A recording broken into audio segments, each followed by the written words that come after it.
Hey folks, good afternoon. Yeah, I'm teaching some folks D&D for the first time.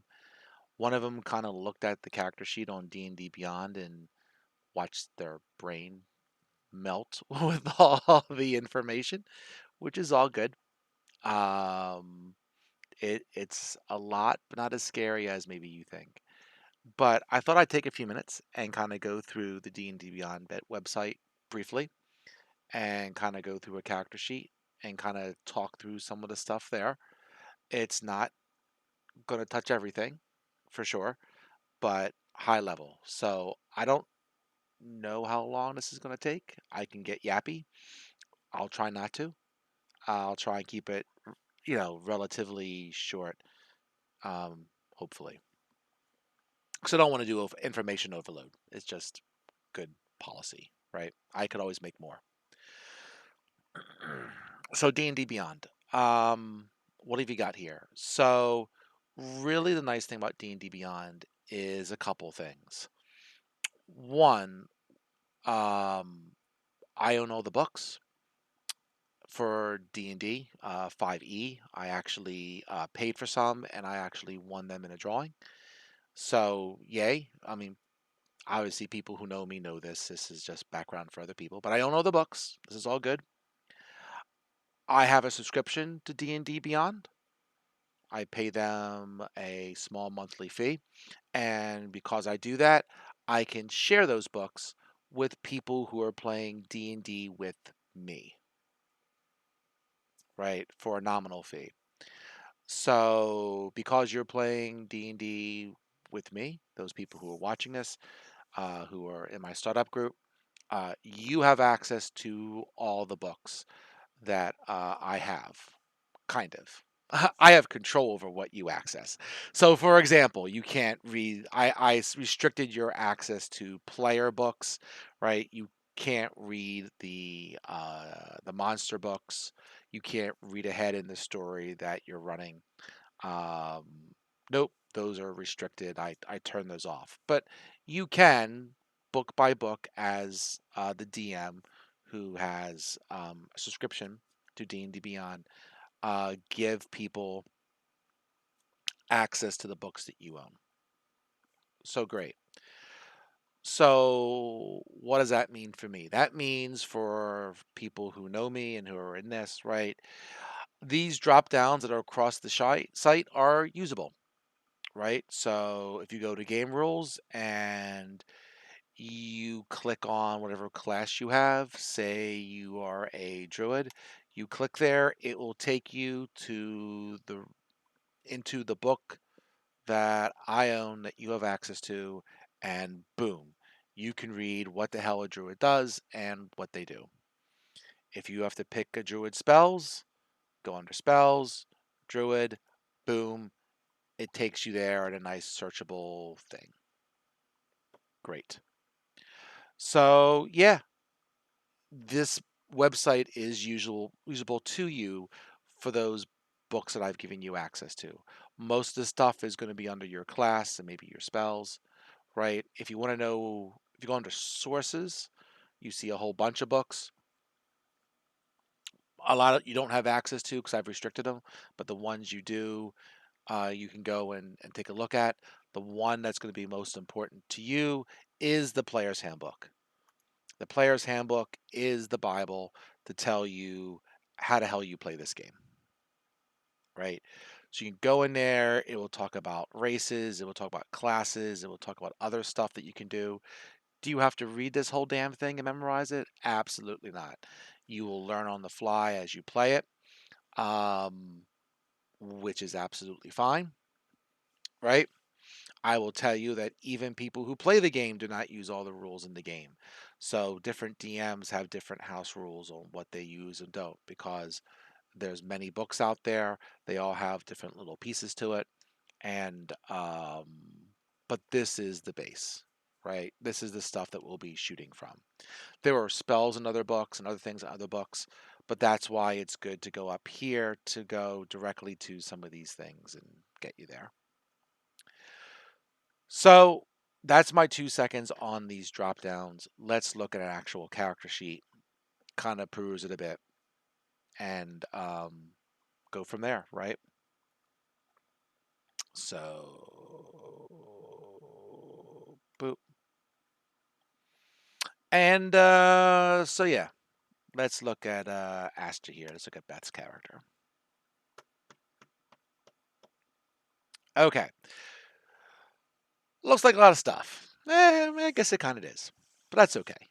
So, couple things to kind of talk about here, right? I want to kind of go backwards from least important to most important type of thing. Let's do that. Um, Dungeons and Dragons is a role playing game. Role playing, right? What does that mean? Well, it means that you can, if you wish, different people take it to different levels. But the idea behind some of the stuff on the character sheet and the way sometimes some things are set up is that you can pretend to be this person on on the screen, right? That you are not whoever you are, right? You are now this person and you are going to act like this person. Do you have to do that to play the game? Absolutely not. But some people do. And some people get into that and like that and they do that, right? It probably, if you never role played before, takes time, and that's fine. You can learn, right? I would say when I was growing up with D&D 1E, the original version, version 1, um, people I knew did a lot less role playing and just had their characters and went and killed things. I think over time, now that I play with different generation, I see my kids play, other people play, they get into the role playing part a lot more than other people do. So it's not required, can if you want. But because of that, in the character sheet, if you take a look here, you notice for this character Astra, there's a description. There is what her background is. She is a soldier. She came from a military soldier's loyalty or formula, blah, blah, blah, blah, blah. You know, you have a background for your character that you can play off of, right? Um, if I went, I didn't go this far when I created these things, but generally speaking, your character will have personality traits, ideals, bonds, flaws, right? And you can add these to your character sheet and flesh out your character more to make you be able to more like make it easier for you to possibly role play as this person. Again, do you have to? No, but there are things on this character sheet which allow you to try and do that, and that's part of the reason why some of this character sheet is so long, right? So yes, like you can write notes, who your allies, enemies, your backstory. Some people write a whole backstory for their character when they play these games. Again, I didn't go that deep down the rabbit hole for people's first time, but that's why these sections are here, right? Um, so when you take a look at this, you see that, right? So that's one part of it. You'll also notice that when you go to a certain section of the character sheet here, there is basically a bunch of tabs across underneath that section, right? All is everything. And you can see all breaks it down to background characteristics and appearance, which oddly correspond to these, right?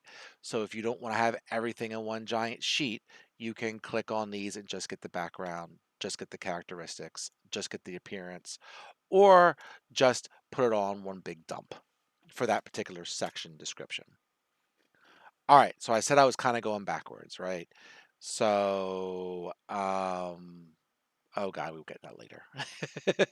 But that's part of this, right? Okay, let's get to the main part of the sheet, and then we'll work our way back to the beginning of this section under actions. So yes, you role play. Um, Across the top here and the sides, you kind of see what also is characteristics about this character, right? How many hit points does he have, right? Boop. He has 11. He currently has 11. If you want to damage him, you could say, I want to damage 2 hit points. Bang, then down to 9. You heal 2 hit points. Bang, you're back up to 11. So you can use these buttons, fill it in, and you can track your hit points this way, right? This is how fast you can move per round. So you move 25 feet per round when you're walking. Great. That's normal movement speed.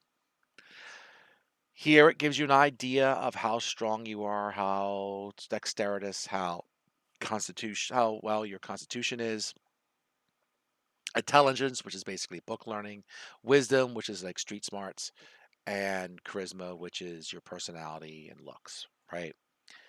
One thing about D&D Beyond, as someone found out, you can click around and it's going to tell you everything, excuse me, you have to know about strength. Do you have to read this? I hope not. You know what strength is. But if you want the gory details about what this is supposed to do for you, you can do that, right?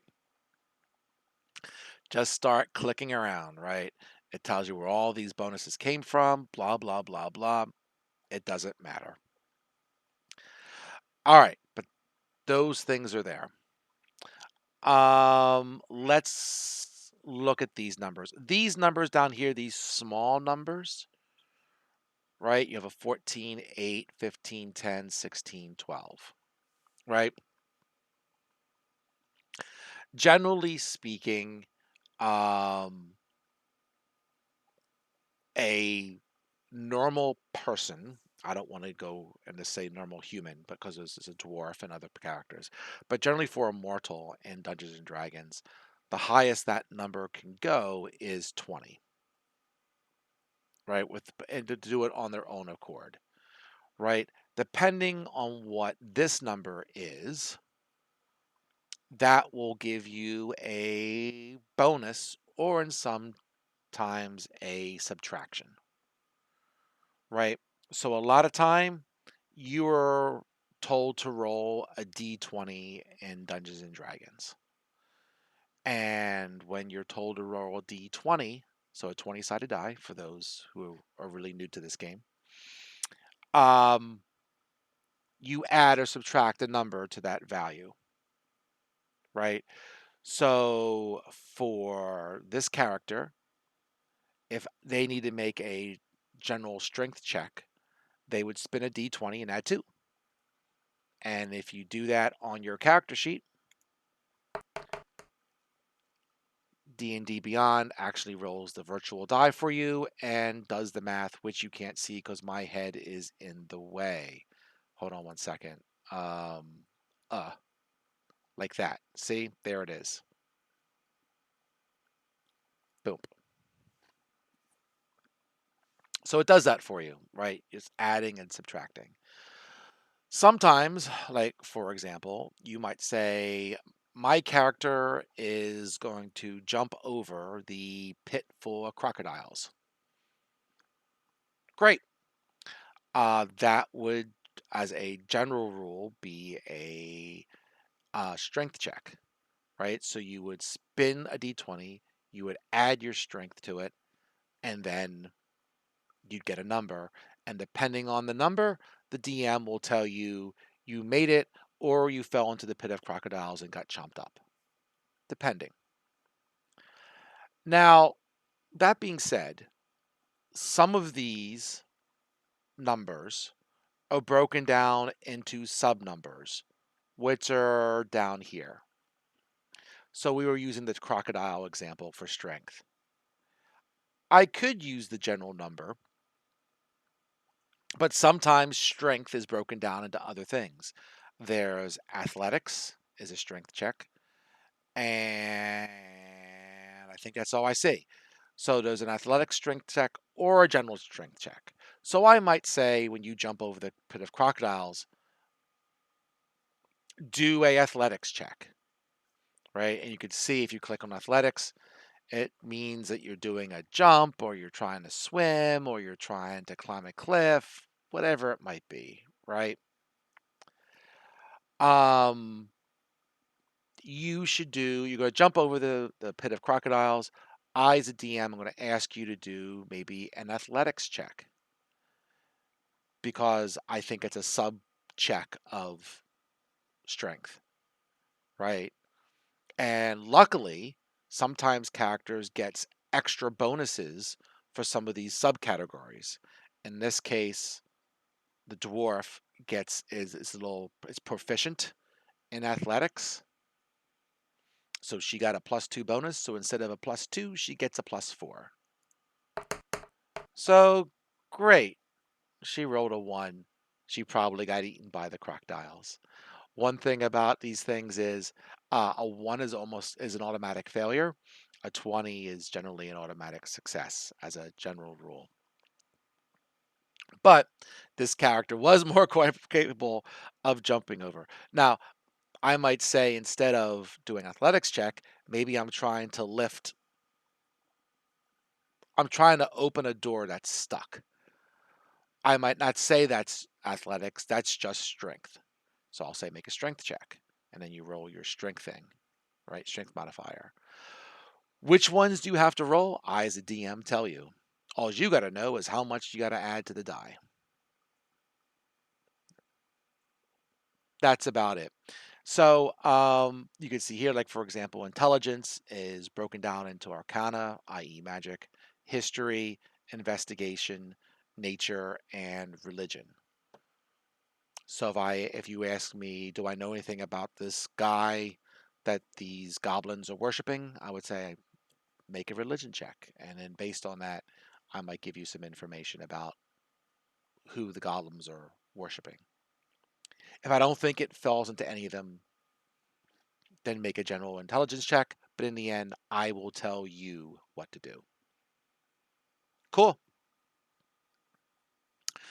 So we've gotten through the role playing. We've gotten through checks.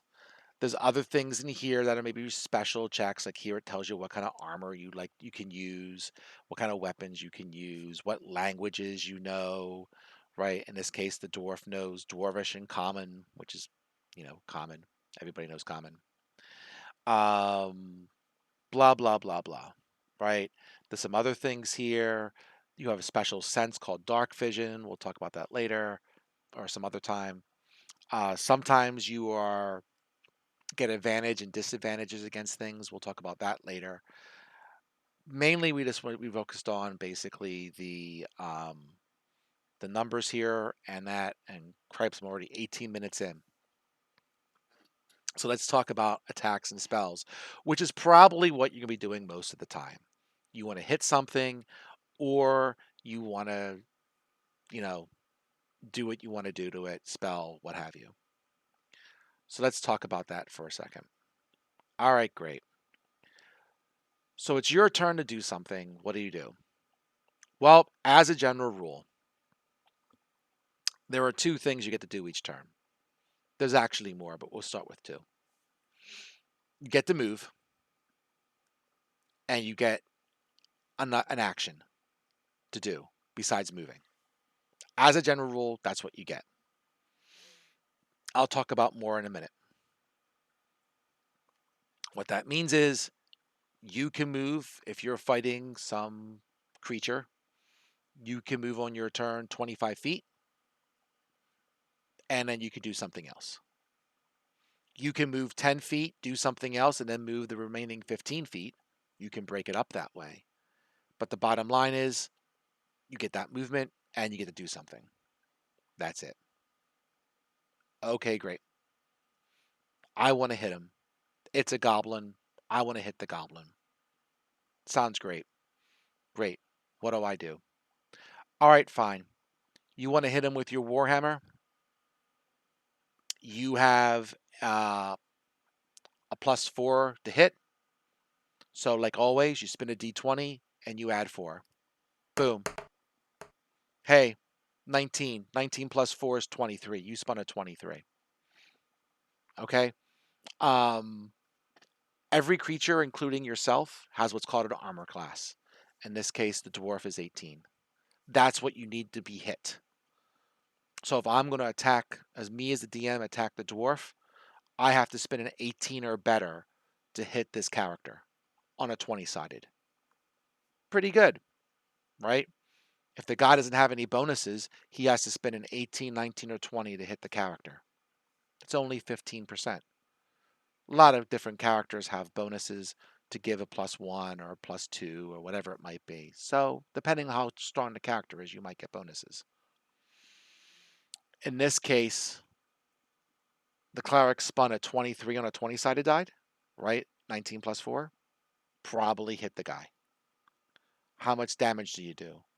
Well, generally speaking, you do 10d2. Sometimes you do 8d2 or 10d2, one or the other. With Warhammer, you could see, right? Generally thinking you can go here and you can read it, what the difference is, blah blah blah. Let's say we do the 8d2 damage. You spin a d8, you add 2, you did 4 points of damage. Done, right? Or if you use your hand axe, you can throw this as well as swing with it. If you hit with this, you do a d6 plus 2. You did 6 points of damage. So it tells you what you need to hit and what you do to damage it. That's it. And then I'll tell you if you hit it because you don't know what you're spinning, right? I know the armor class of the thing you're hitting. You don't know it. If you say I want to hit him, great, spin a die. You give me a number, I'll tell you if it was succeeded. That's basically it in a nutshell. Now, you also have spells. So, spells are a bit of a different creature, right? So again, just like I said, right? Um, with spells, right? Or in general, you can move and do one thing. So instead of move and swing your hammer, you could move and cast a spell. Okay, great. Tell me what to do. So, sure. So spells come in different flavors in a sense, right? There is basically um, two groups of spells, if you want to think of it in a sense. One is cantrips, and other one is everything else, right? So every spell has a level, which just generally gives you an idea how powerful the spell is. Cantrips are a level 0 spell. You can cast them um, as many times per day as you want. So, as a cantrip, here's a cantrip. You got 3 cantrips with this character. One of them is light. What does light do? You can click on it and see. Basically, you cast light on an object and it glows in a 20-foot radius so you can see where you're going. And you can cast that all day. It lasts for 1 hour and it costs you 1 action to do it. So in your turn, when you want to as an action, I cast light on my shield so it glows 20 feet and that way I won't fall into the crocodile pit or alligator pit, whatever I called it earlier. Great, no problem. After an hour, when your spell runs out, you can cast it again. I'll probably just assume that you do that automatically. No problem. Right? Um, other spells, and this is a little different. This one's called Toll of the Dead, which is a damage spell. You can cast it at a monster or whatever it might be and do damage to it. And basically, you can click on it, read what it says. But long story short, it costs an action. It even says it right here, 1A for 1 action. You can cast it out to 60 feet, and no problem. I'll tell you if you're in range or not. And in this case, the creature has to make a saving throw. So what does that mean? Well, before you had to spin to hit. This does not spin to hit. Instead, the creature gets a saving throw, which is exactly what you did up here. If I said make a wisdom saving throw, you would go up here and click the wisdom, and there's your saving throw. And maybe you made it, maybe you didn't. In this case, the creature has to spin a wisdom saving throw of 13 or better. If the creature makes it, it gets 1d8 worth of damage. If the creature's already damaged, if you read the spell, you get a d12 of damage. Okay. So you either spend a d8 or a d12 if the creature fails its saving throw. So you cast it on a monster that I'm controlling. I have to roll a saving throw. It might make it, it might not. And then lo and behold, yeah, you may or may not do damage.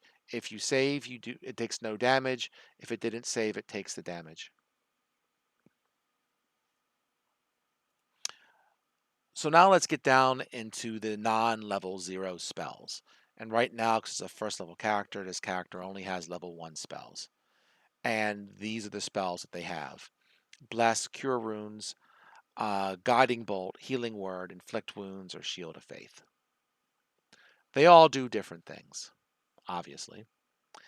Some of them heal your group. Some of them do damage to other characters or, monsters. Some of them help support your group in different ways, depending on what you have going on.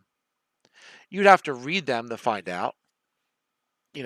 Guiding Bolt here is a damage spell. For this, you have to spin to hit, and then if you hit, you do that much damage.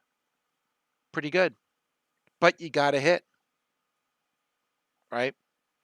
If you miss, you don't do any damage. Now, the thing about first level spells that are not level 0, level 0 spells you can cast all day. A spell that's not level 0, you can only cast so many times before you have to rest. In this case, the cleric has what they call spell slots. They have 2 spell slots for first level, which means the cleric can only cast 2 first level spells per day. After to cast the first level spells, she has to take a long rest to get her spell slots back, which is basically means they have to rest at 8 hours. So the cleric doesn't get many of these at first level. No one gets any spells at first level, right? So you got to really pick and choose when you want to use them. You might not want to do a damage spell at first level because, you miss, you do nothing. You wasted one of your 2 spell slots. That's something as a magic caster you have to try and gauge when it's good. Clerics can heal people. Now, so Cure Wounds here is a spell that they have. You can go to one of your friends, cast Cure Wounds on them, and they get 1d8 plus 3 hit points back. Great. And that's your action, right? Costs 1 action. Now, I'm going to go a little bit deeper into spells just for a few minutes. Why not? All right, let's chat. Oh, crap, I'm only a half hour into this. This is actually quick. It's okay. This is most of what you're going to be doing. Okay. So I talked about you can move and you can do an action. And that's generally it. being D&D, there's a couple of things you could do as well. But you don't always get to do them. Sometimes you can do what is called a bonus action. There's only certain things that you can do as a bonus action. And the character sheet will tell you if you can do it as a bonus action. Because here, instead of saying 1A for a spell, it will say 1BA, which means you can use a bonus action to cast this spell and not use your normal action. So a bonus action you can think of is it's something that you can do quick, that you're able to do your normal thing and go boop, cast a bonus action because it's something that's fast, right? So in this case, you can cast the spell Healing Word as a bonus action. And what this does is it says a creature of your choice you can see within range regains a d4 plus your spellcasting modifier, in which case is +3 because it says so right there, and blah, blah, blah. It says right there. And you could do it as a bonus action. So you could, as a cleric, have a choice. Let's say Bob over here is hurt. I have a choice. I can cast Cure Wounds on him and I have to walk up to Bob because it's a touch range. I got to go with the Bob,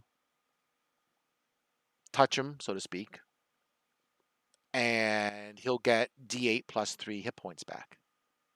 Okay.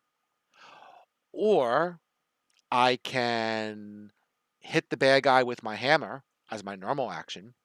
And as my bonus action, if I see Bob within 60 feet of me, I can heal him for D4 +3, which is not as good as D8 +3, but I can also swing my hammer. What do you want to do? That's your choice. You're only allowed one bonus action on your turn, and you can't cast 2 spells in a turn that are level 1 or greater. So what that means is if you cast a Healing Word as your level 1 spell, you can't with your normal action, because it's a bonus action, you can't with your normal action do another level 1 spell, or level 2, 3, 4, 5 as you get higher levels. You can cast a normal spell, i.e. a level 1, 2, 3, 4 spell, and you can cast a cantrip, because cantrips level 0, they suck, right? Well, they don't totally suck, they do stuff, but you know what I mean, right? So you can cast a level 1 spell and a level 0 spell, or a level 2 spell and a level 0 spell, but you can't cast 2 non-level 0 spells in your turn. And that's it. So as a spellcaster, you have to know what these darn spells do.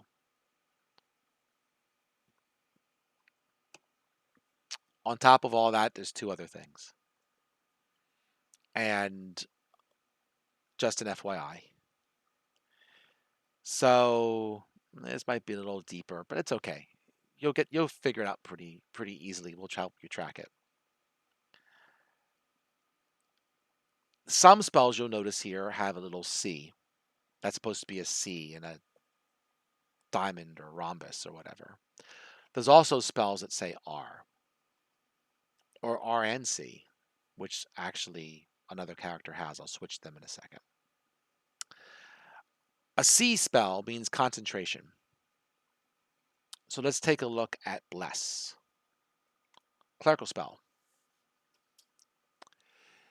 You can cast Bless, and 3 creatures of your choice, including yourself if you wish, can add a d4 to your attack roll or to your saving throw. So if you have to spin the hit and you've got a +5 to hit, then all of a sudden you got a +5 +1 d4 to hit. So you spin a D20, a D4, and you add 5, for example. So you get an extra D4 added to hit roll. And your friends and yourself, if you choose yourself, will get this bonus to attack as long as you're concentrating on it, or 1 minute, whatever that turns out to be. Now, 1 minute is 10 rounds of combat. A round of combat is 6 seconds. So basically, you can concentrate on that spell and you get to, people get to have that bonus for 10 rounds of combat. That's awesome. But you have to concentrate. What does that mean? Your character can only concentrate on one spell at a time, which means if you look a little further down, if I scroll down a little bit here, is it going to let me? Oh man, it's not going to let me? Bummer. What do I got to do here? What if I do this? Can I get it on here? Oh, that's really interesting. Oh, well. We'll take it for my word that on this character sheet, there's another spell on here called Shield of Faith. Actually, you know what? I'm going to do this.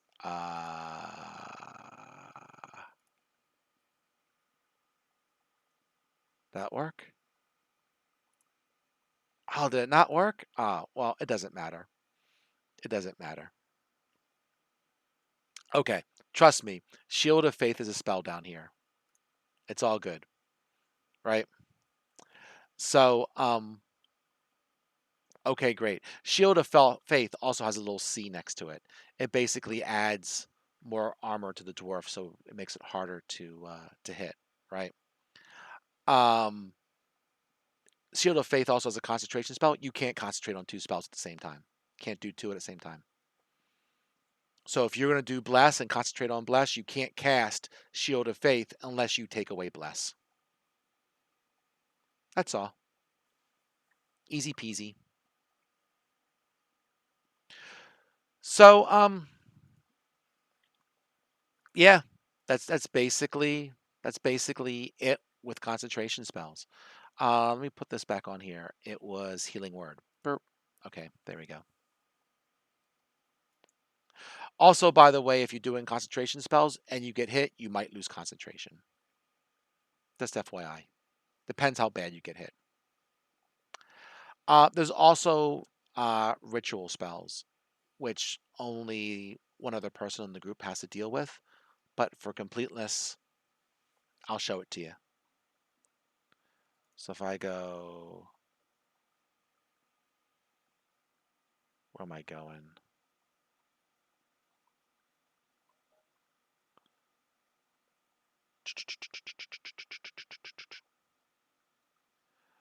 Here. Come on, man.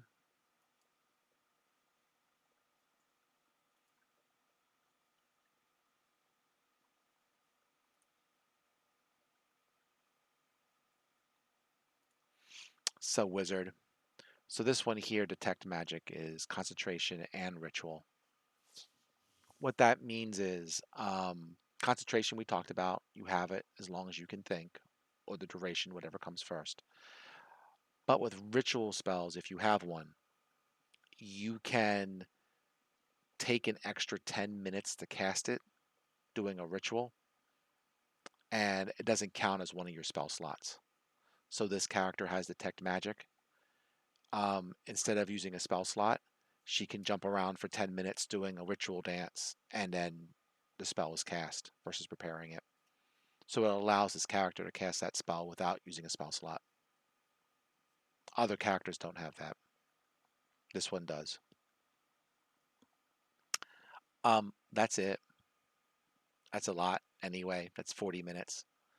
But trust me, it won't be as bad as you think. The bottom line is most stuff you're gonna be doing here is doing spells and stuff like that, or hitting with your weapons. And I'll tell you what you need to do the rest of it.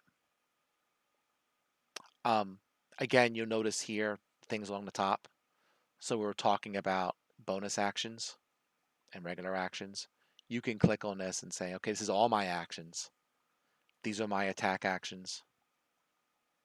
These are my normal all actions, this attack and other things you can do, which we didn't get into. These are the things I can do as bonus actions, which is Shield of Faith, Healing Word, and two-weapon fighting. And this is what you can do as a reaction, which we didn't talk about, but I'll do that another time. They don't come up too often. I mean, bonus actions don't come up too often in level 1 characters anyway, but a reaction is exactly what it sounds like. Sometimes you can, and I guess I'll go back to the other character.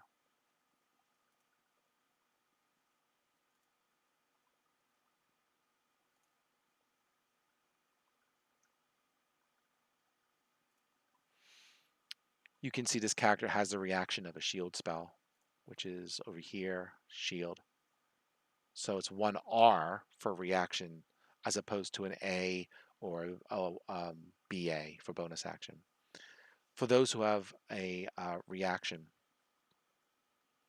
in this case it's a shield spell, what this person can do is if someone hits her with a weapon, as a reaction, she can throw up a shield spell and make her armor class temporarily higher, even though it's not her turn.